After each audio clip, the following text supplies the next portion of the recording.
Bonsoir à tous, merci de nous rester fidèles. Tout de suite le sommaire de votre journal. Sa Majesté le roi Mohamed VI a reçu aujourd'hui au Palais Royal de Rabat plusieurs ambassadeurs étrangers venus présenter au souverain leur lettre de créance en tant qu'ambassadeurs plénipotentiaires et extraordinaires de leur pays dans le royaume.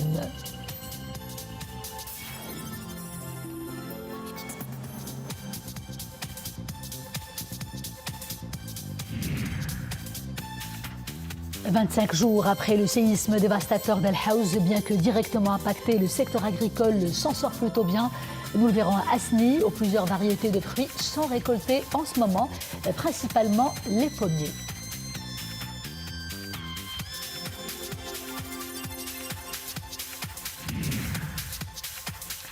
Ouverture aujourd'hui à Marrakech des travaux de la conférence arabe sur la sécurité alimentaire. Au programme des débats, le rôle des industries agroalimentaires dans la réalisation de la sécurité alimentaire mondiale et les enjeux vitaux liés à cette question.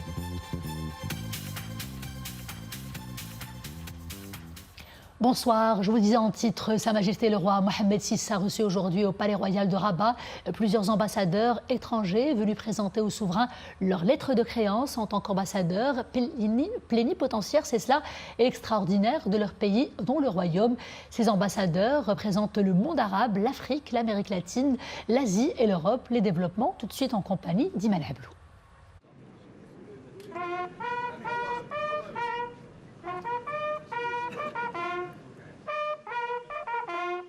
Ces ambassadeurs représentent le monde arabe, l'Afrique, l'Europe, l'Asie et l'Amérique latine.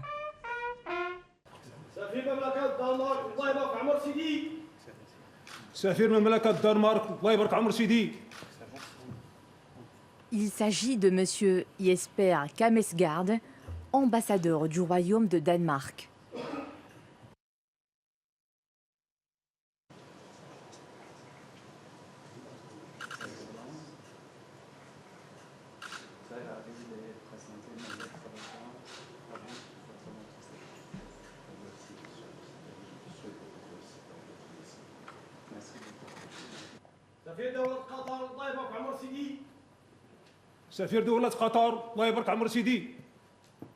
Cheikh Abdullah bin Tamir Mohammed Thani Al Thani, ambassadeur de l'État du Qatar.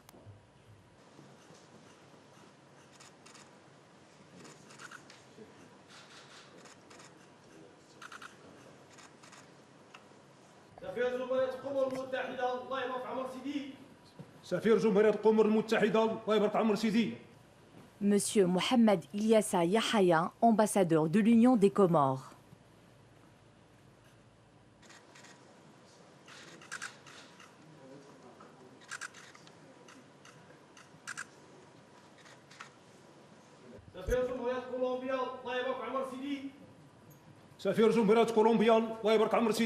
Monsieur José Renato Salazar Acosta, ambassadeur de la République de Colombie.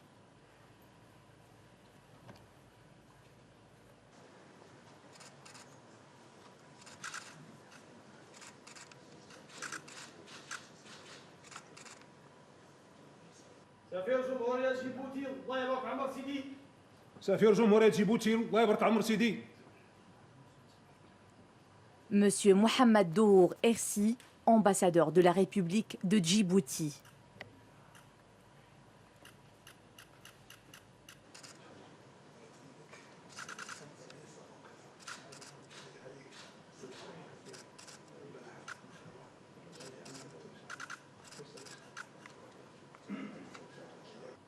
سفير امبراطورية اليابان الله يبارك عمر سيدي.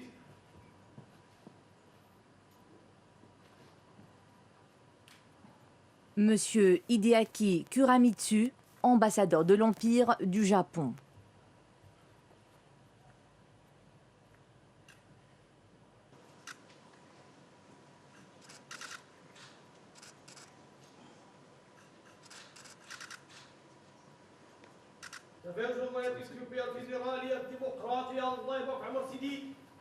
سفير جمهورية إثيوبيا الفيدرالية الديمقراطية الله يبارك عمر سيدي. Monsieur Essayas Gota Seifo, ambassadeur de la République démocratique fédérale d'Éthiopie.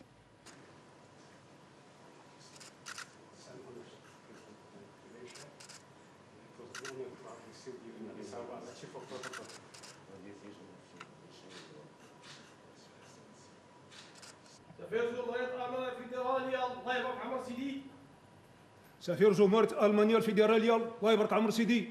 Monsieur Robert Dolger, ambassadeur de la République fédérale d'Allemagne.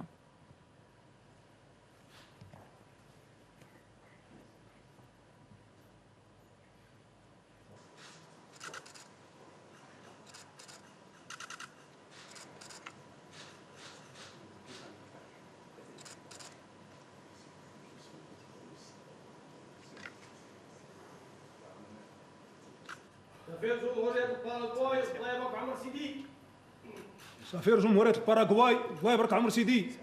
Monsieur Victor Hugo Ramón Paniagua Freites, ambassadeur de la République du Paraguay.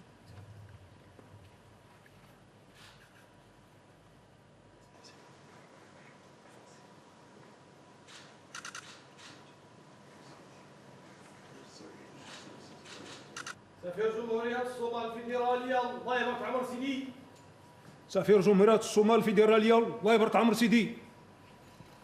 Monsieur Salah Ali Ibrahim, ambassadeur de la République fédérale de Somalie.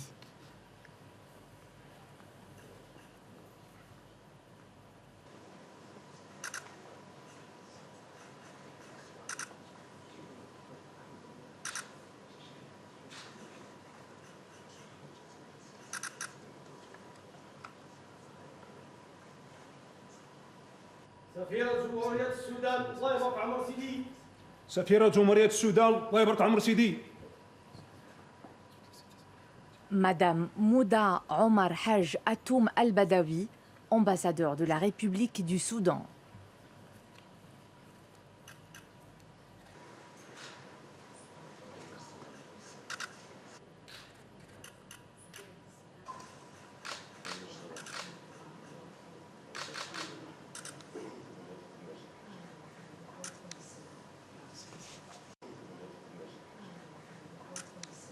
سفير روسيا الاتحادية الله يبارك عمر سيدي. سفير روسيا الاتحادية الله يبارك عمر سيدي. Monsieur Vladimir Baybakov, ambassadeur de la Fédération de Russie.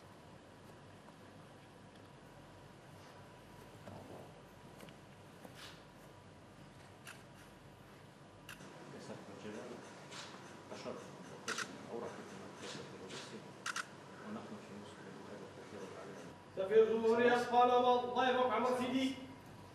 سفير جمهورية بنما الله يبارك عمر سيدي. Monsieur Thomas Antonio Guardia Williamson, ambassadeur de la République du Panama.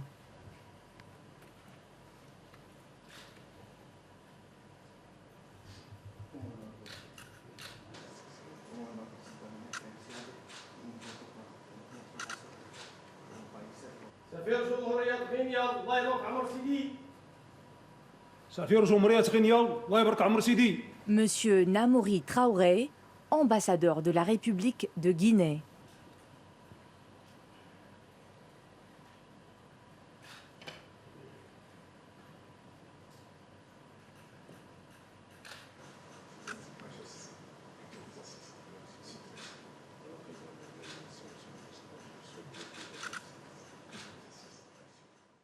Cette audience s'est déroulée en présence du ministre des Affaires étrangères, de la coopération africaine et des Marocains résidant à l'étranger, Nasser Boureta, et du chambellan de Sa Majesté le Roi, Sidi Mohamed Al-Alaoui.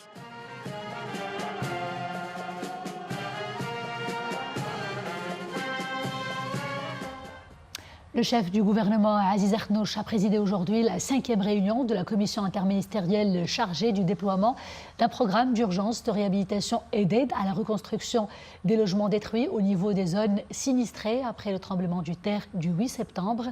Réunion qui balise le terrain pour la mise en œuvre des actions gouvernementales selon les hautes instructions de Sa Majesté le Roi et avec efficacité et célérité.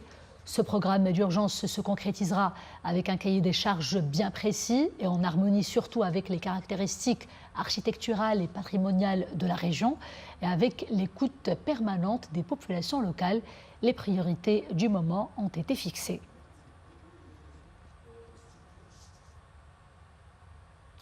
Le séisme d'Al Haouz, des pertes en vie humaine, de lourds dégâts matériels, mais aussi un fort impact sur le cheptel et sur le secteur agricole. 25 jours exactement après le tremblement de terre, les activités agricoles reprennent progressivement. Une reprise en cette période qui coïncide avec la récolte de différentes variétés de fruits saisonniers. Exemple dans la commune rurale d'Asni avec ce reportage de Ahmed Hamri, Leila Asli. Le récit est signé Zakaria Maqimbillah. Des arbres fruitiers plantés à perte de vue. Dans les ravins des montagnes de la commune rurale d'Asni, plusieurs variétés de fruits sont cultivées, principalement les pommiers.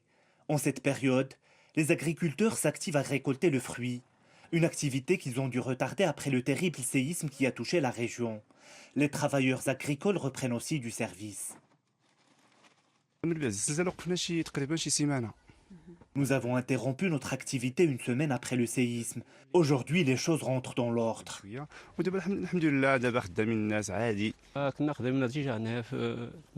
Nous étions déjà sur place quand le séisme s'est produit. Nous avons dû attendre 10 jours, le temps de surmonter cette épreuve, avant de reprendre le travail.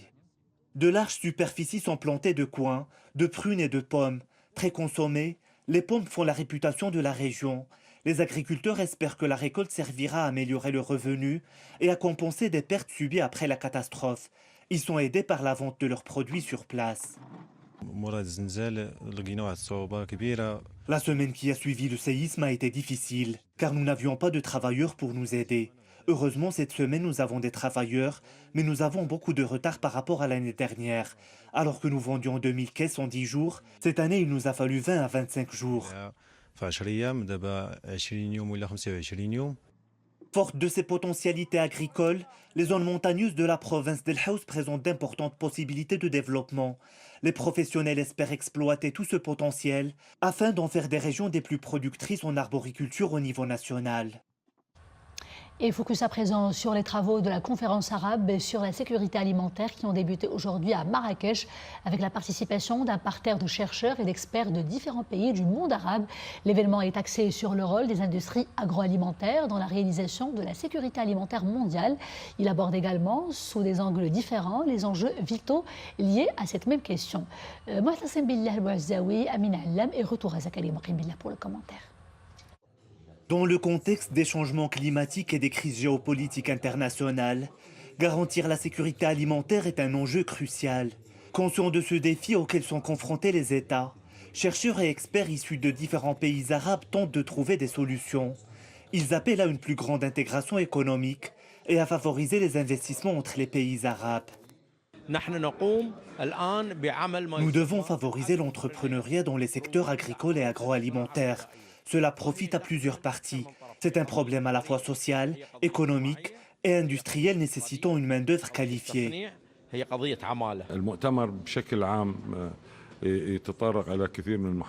conférence aborde plusieurs axes qui visent à renforcer la coopération alimentaire entre les pays arabes, à établir des stratégies et à inciter les pays arabes à profiter de leur complémentarité dans ce domaine.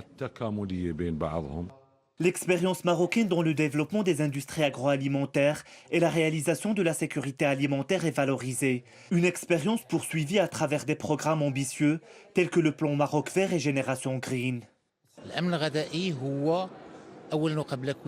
La sécurité alimentaire passe par l'approvisionnement de produits alimentaires aux citoyens à moindre prix. Nous cherchons à travers cette conférence à renforcer la complémentarité, l'innovation et les capacités de production agricole et industrielle des pays arabes. Alors qu'ils importent plus de la moitié de leurs besoins en produits alimentaires, les pays arabes doivent renforcer leur coopération. 2 jours durant, cette conférence se veut un lieu de réflexion et d'échange de vues et d'expériences.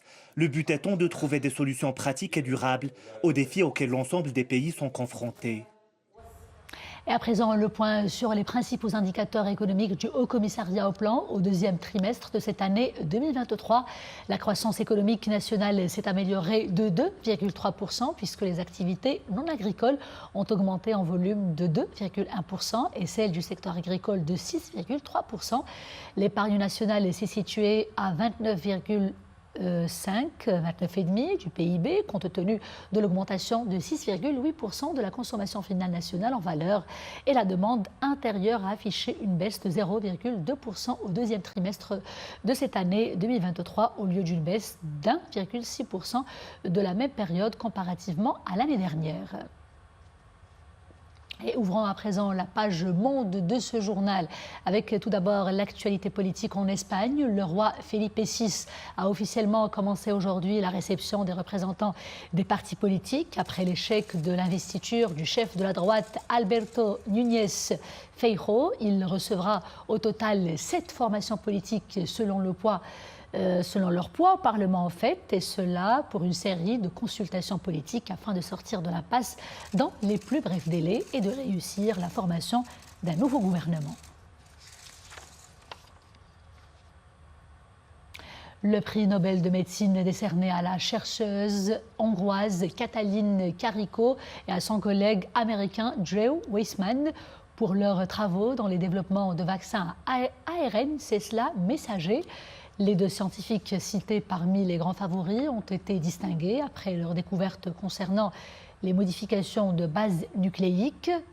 Karikó et Weissman, collègues de longue date de l'université américaine de Pennsylvanie et âgés respectivement de 68 et 64 ans, ont déjà remporté plusieurs récompenses prestigieuses pour leurs recherches scientifiques, dont le prix Lasker Award en 2021, souvent considéré comme un précurseur d'ailleurs du prix Nobel.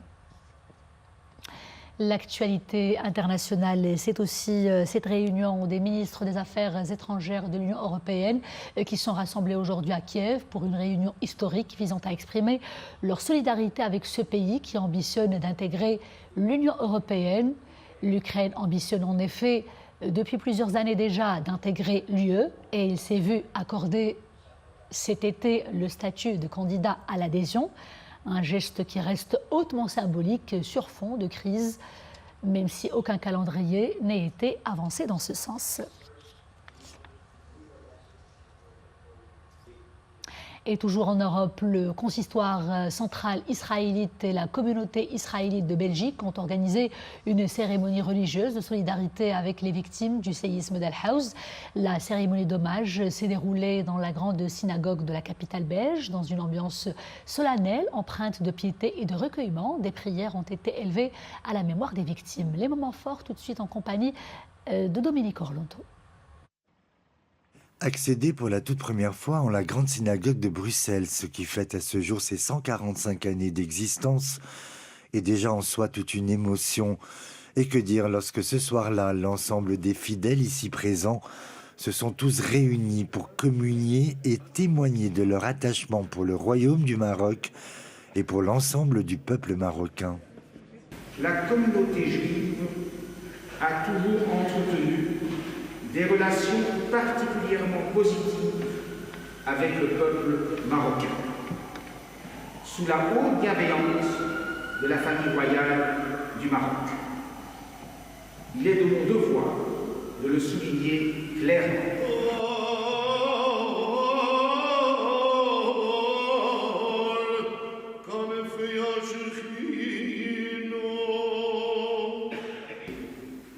وبعد أن أنجز هذه المهمة بالنجاح اهتم بتجديد المعابد اليهودي والتراث اليهودي المغربي. Je dois dire que je vais sortir avec beaucoup d'émotion parce que ça a été une cérémonie très touchante. La communauté juive de Belgique a rappelé combien elle est attachée au Maroc, combien la communauté juive ici est attachée à la Belgique, mais aussi à l'histoire du Maroc, et combien les liens sont forts entre nos deux communautés. Cette cérémonie marque l'attachement que la communauté juive à Bruxelles, mais aussi en Europe, témoigne au peuple marocain et au Maroc qui est la terre natale.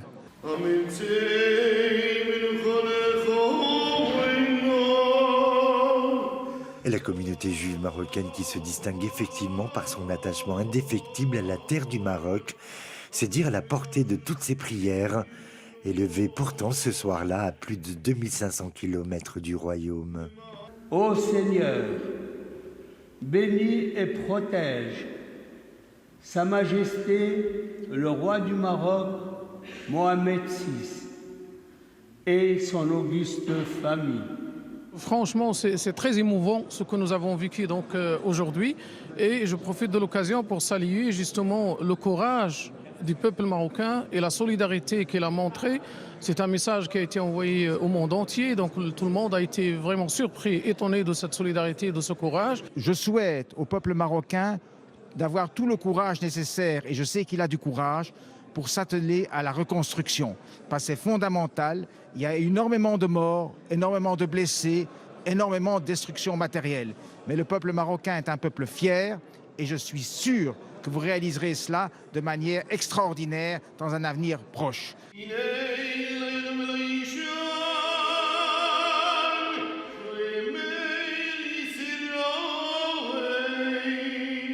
Le royaume du Maroc et l'ensemble de toutes les composantes de sa population ne peuvent effectivement que se relever de cette épreuve et la surmonter avec cette même force et ce même courage, avec aussi la conviction qu'à travers le monde, elle est soutenue en actes, en prières et en pensée par l'ensemble de toute sa diaspora.